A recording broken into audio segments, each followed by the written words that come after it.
President Lee Jae-myung on Tuesday ordered relevant ministries to use all their available resources to ensure the return of South Korean nationals kidnapped in Cambodia after responding to scam job offers, following the torture and death of a South Korean college student in the Southeast Asian country. Unification Minister Chung Dong-young has hinted at the possibility of a North Korea-U.S. summit during the upcoming APEC leaders meeting in Gyeongju later this month, citing the inter-Korean truce village Panmunjeom as a potential venue. Samsung Electronics estimated its third quarter operating profit as the highest in more than 3 years, driven by a rebound in memory chip prices and increased sales of high-bandwidth memory products. In addition, the country's overall ICT exports came in at a record high for the month of September. We begin with the latest on an investigation into the recent job scams in Cambodia targeting Koreans. While the government is stepping efforts to combat the string of crimes, President Lee Jae-myung called for swift coordination with the local authorities there and tighter travel restrictions. Our President Office correspondent Yoon Jung-min reports. With growing calls to tackle a recent crime surge in Cambodia targeting Koreans, President Lee Jae-myung began the weekly cabinet meeting by urging the prompt return of kidnapped Koreans who had been caught up in job scams. 국민의 생명과 안전을 지키는 것이 정부의 가장 큰 책임입니다. 지금은 다른 무엇보다 피해자들을 보호하고 또 사건 연루자들을 국내로 신속하게 송환해야 됩니다. He called for the need to speed up establishing a coordination system with the Cambodian authorities, strengthening travel restrictions for areas of concern, and securing a sufficient budget for consular services. 가용 자원을 총동원해서 신속하게, 정확하게, 확실하게 대응해 주시기 바랍니다. This follows an increase in reported kidnappings of Koreans by criminal rings in Cambodia through job scams, often related to voice phishing, and the recent torture death of a Korean college student by a local organized crime gang. On the economy, President Lee urged that all hands should be on deck in the face of intensifying global trade conflict, stressing the need for gaining a technological edge and diversifying export markets. He also called for strict measures to straighten out distortions in the domestic real estate market caused by disinformation. Yoon Jung-min, Arirang News. And now on to day 2 of the National Assembly's very first audit of the Lee Jae-myung administration. The Unification Minister shared his views on issues regarding North Korea, including the possibility of a summit between Pyongyang and Washington. Our Kim Bo-kyung tells us more. On the second day of the parliamentary audit of President Lee's government, Unification Minister Chung Dong-young stated that there is a possibility of a North Korea-U.S. summit on the sidelines of the upcoming APEC leaders meeting. The remarks were made when responding to a lawmaker's question at a Foreign Affairs Committee meeting, where the minister said he strongly hopes a summit takes place and that if it does happen, it would likely take place in Panmunjeom, Truce Village in Paju City.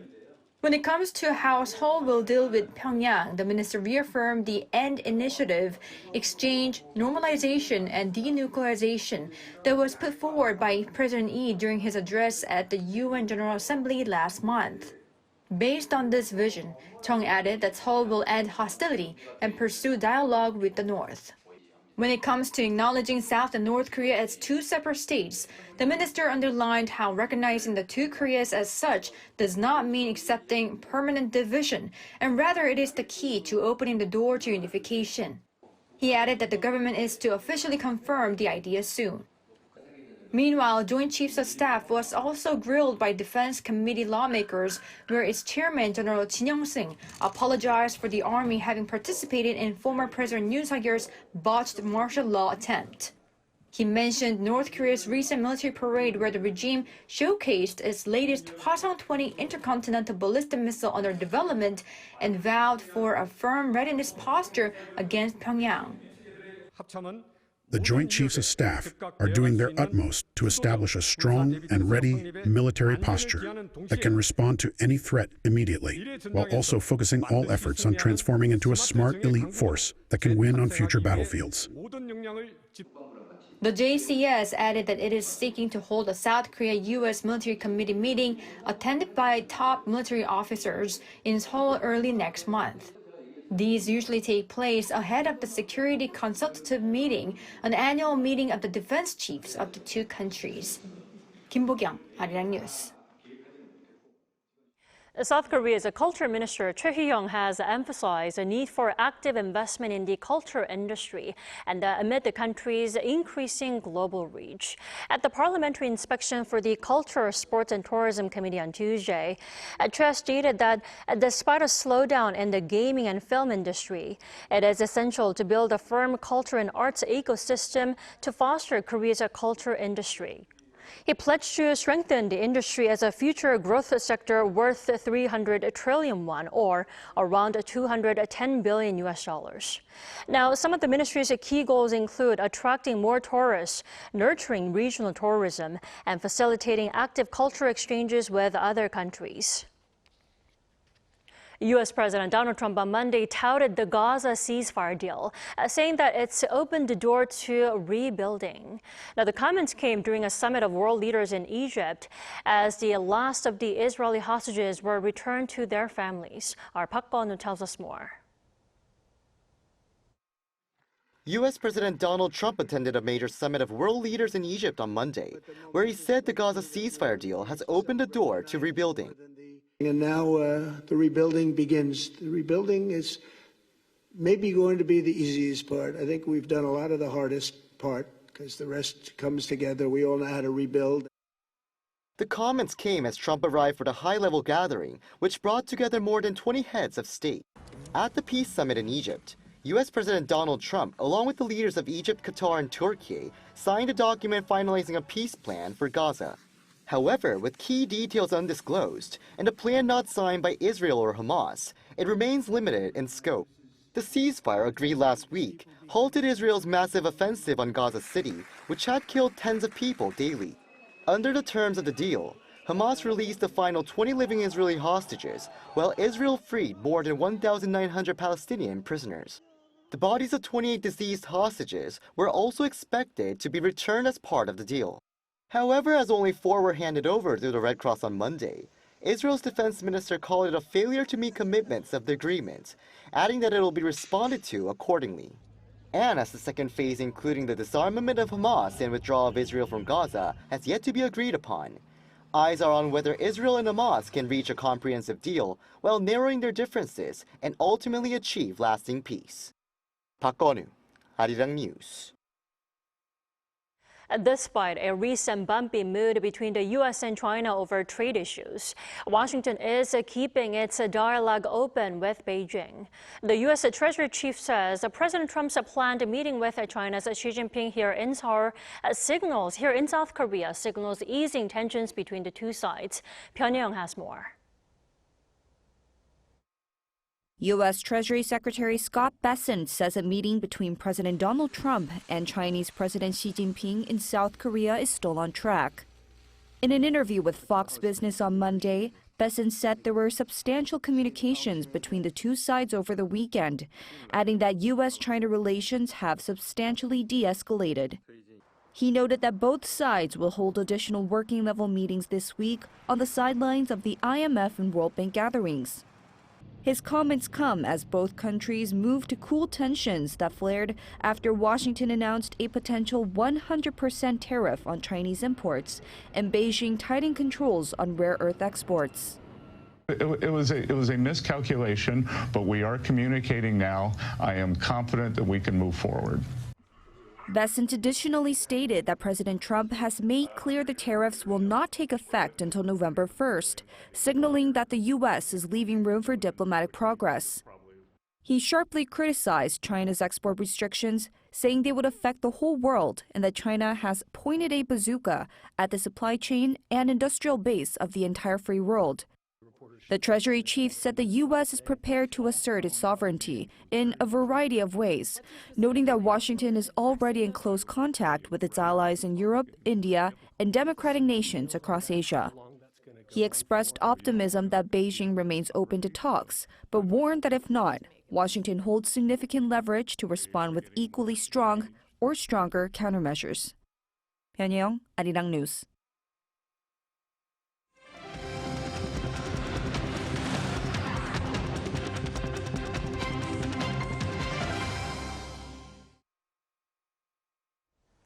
Samsung Electronics' third quarter earnings exceeded market expectations by 17%. That figure is the highest in 3 years, and analysts expect the positive trend to continue. Our Kim Do-yeon has this report. South Korea's largest company by market cap, Samsung Electronics, has released preliminary quarterly earnings that have significantly surpassed market forecasts. The company announced on Tuesday its preliminary earnings for the third quarter of 2025, posting an operating profit of 12.1 trillion Korean won or $8.47 billion on sales of 86 trillion won or $60.23 billion. These figures represent a quarter-on-quarter increase of 158.55% for operating profit, while sales saw a jump of 15.33%. Year-on-year, the increase is 31.8% for operating profit and 8.72% for sales. The operating profit exceeded the market consensus of approximately 10 trillion won by more than 17%. The 12.1 trillion won operating profit is the company's highest since the second quarter of 2022. The 86 trillion won in sales marks a record for any quarter, and it's the first time the company's quarterly revenue has surpassed the 80 trillion won threshold. The previous record for sales was 79.1 trillion won, set in the third quarter of 2024.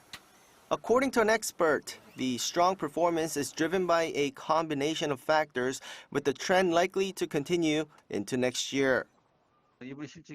The improved performance is due to three things: strong sales in AI-related memory, a surge in prices for legacy products due to supply shortages, and reduced deficits in the foundry and system LSI divisions. I expect this boom to continue through the fourth quarter. The better-than-expected performance was reflected in the company's stock price, with shares reaching a new 52-week high of 96,000 won during intraday trading on Tuesday. Kim Do-yeon, Arirang News. And the strong performances of local semiconductors were also clearly evident in South Korea's ICT export figures last month, which turned out to be a record high as well. Our correspondent Panmunjeom has the details. Despite uncertainties in the global trade environment, South Korea saw an all-time high performance in the ICT sector last month. According to the Ministry of Science and ICT and the Ministry of Trade, Industry and Energy on Tuesday, ICT exports for the month totaled $25.43 billion, a 14% increase from the same month last year. This resulted in a trade surplus of $11.65 billion. Outbound shipments of semiconductors, one of the country's main export engines, recorded $16.62 billion in exports. This also marked an all-time high for the second consecutive month. Exports of telecommunications equipment, which rose over 38%, and displays also contributed to this upward trend, driven by strong OLED demand. The strong performance was largely credited to the semiconductor industry, thanks to higher memory chip prices amid growing demands for AI servers. It seems the significant rise in DRAM prices played a role in this upward trend. Given the continuous strength of the semiconductor market itself, we can expect continued strong performance in Q4 as well. Despite this upward trend, due to the tariff situation, exports to the U.S. decreased, marking it as the only region to do so, while others experienced gains. Shipments to Taiwan recorded the most significant surge, primarily fueled by a substantial rise in semiconductor exports, while other major markets, including China, Vietnam, the European Union, and Japan, also saw increased exports. Meanwhile, imports totaled $13.78 billion, resulting in a positive ICT trade balance, the second highest figure on record. Panmunjeom, Arirang News.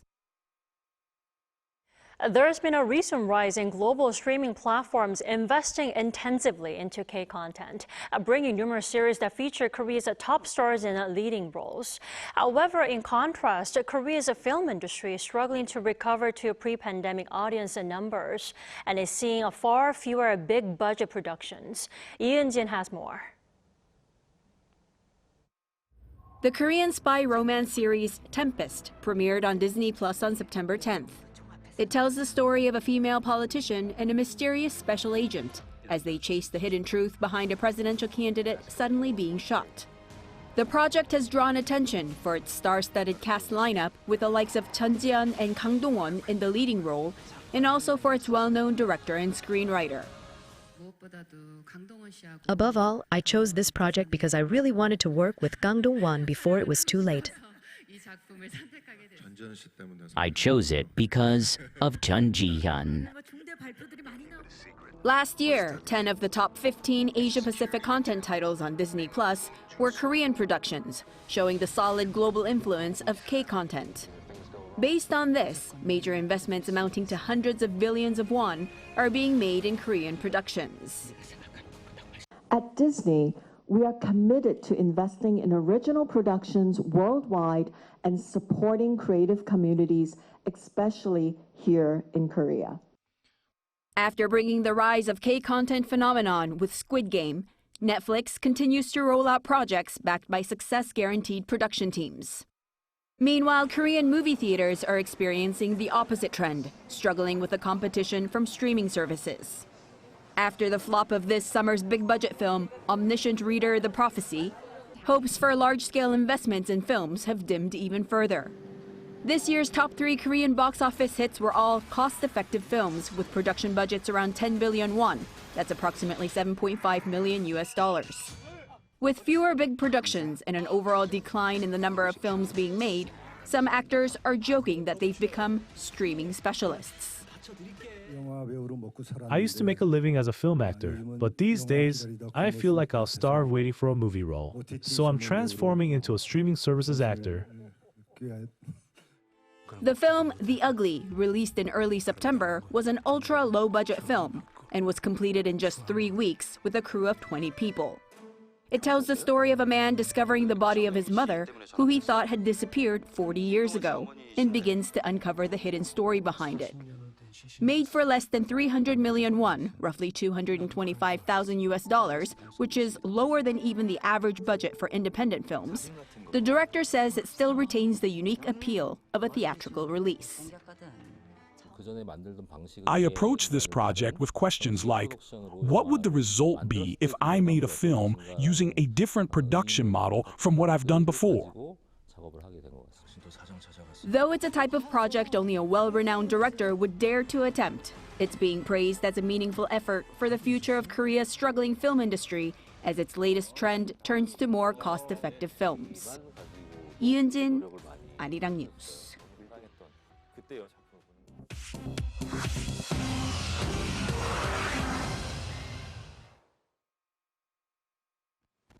This is The World Now, bringing you the latest stories from around the globe. U.S. President Donald Trump says he is considering sending Tomahawk cruise missiles to Ukraine. Trump's remarks follow a weekend phone call with Ukrainian President Volodymyr Zelensky, who urged stronger U.S. support to launch counterattacks and insisted that the Tomahawks would be used only against Russian military targets. Zelensky will meet Trump in Washington on Friday to discuss air defense and long-range capabilities.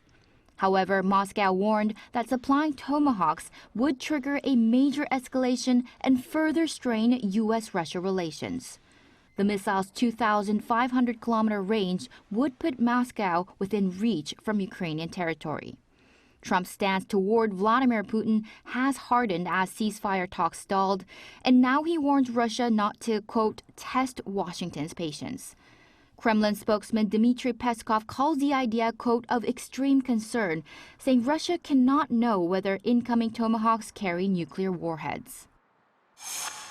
In Madagascar, weeks of protests and growing army defections have caused President Andry Rajoelina to flee the country.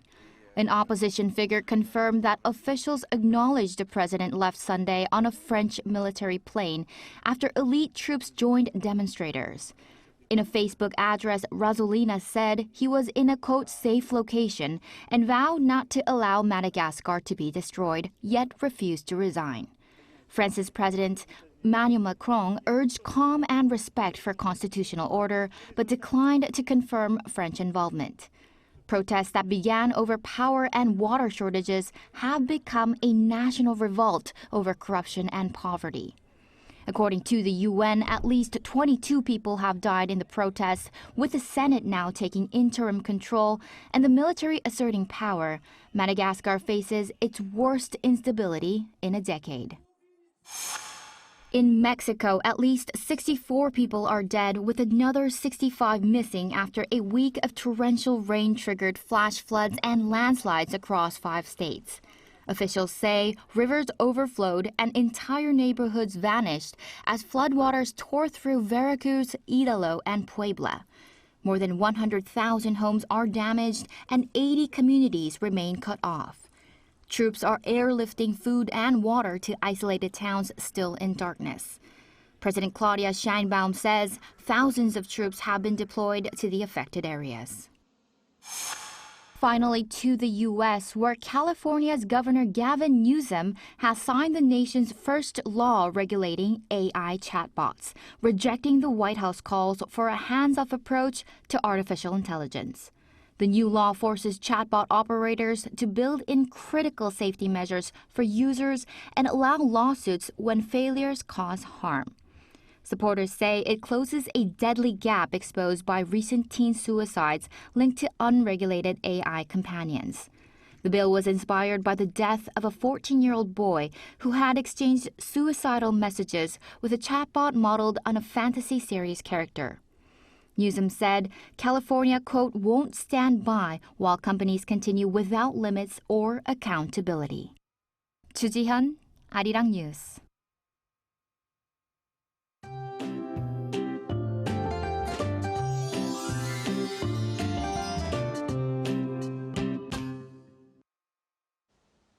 It's hard to see the clear autumn sky at the moment. With clear skies, 5 to 20 millimeters of rain is expected in eastern parts of Gangwon-do province and the east coast of Gyeongsang-buk-do province by tonight.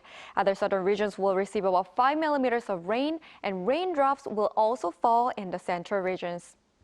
Today, the daytime temperature was higher than yesterday. It rose to 21 degrees Celsius in Seoul, which is about 3 degrees higher than yesterday, showing the typical autumn conditions at this time of year. In addition, the wind will blow strongly around the coastal areas of Gyeongsang-do provinces. A high wave advisory is also in place around the east coast. Please take extra precautions. Seoul will start off at 16 degrees tomorrow morning, Gwangju at 19 degrees.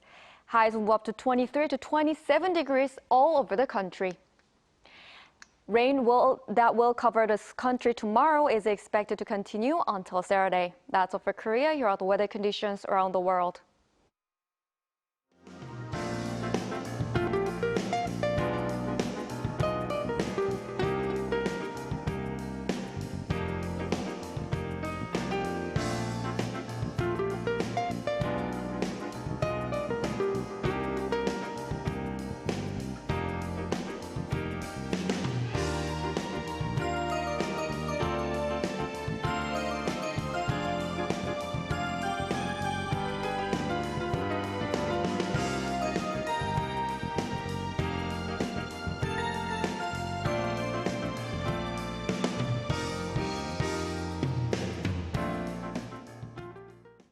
That is all we have at this hour. We'll be back later at 8 p.m. Korea time. Thanks for watching.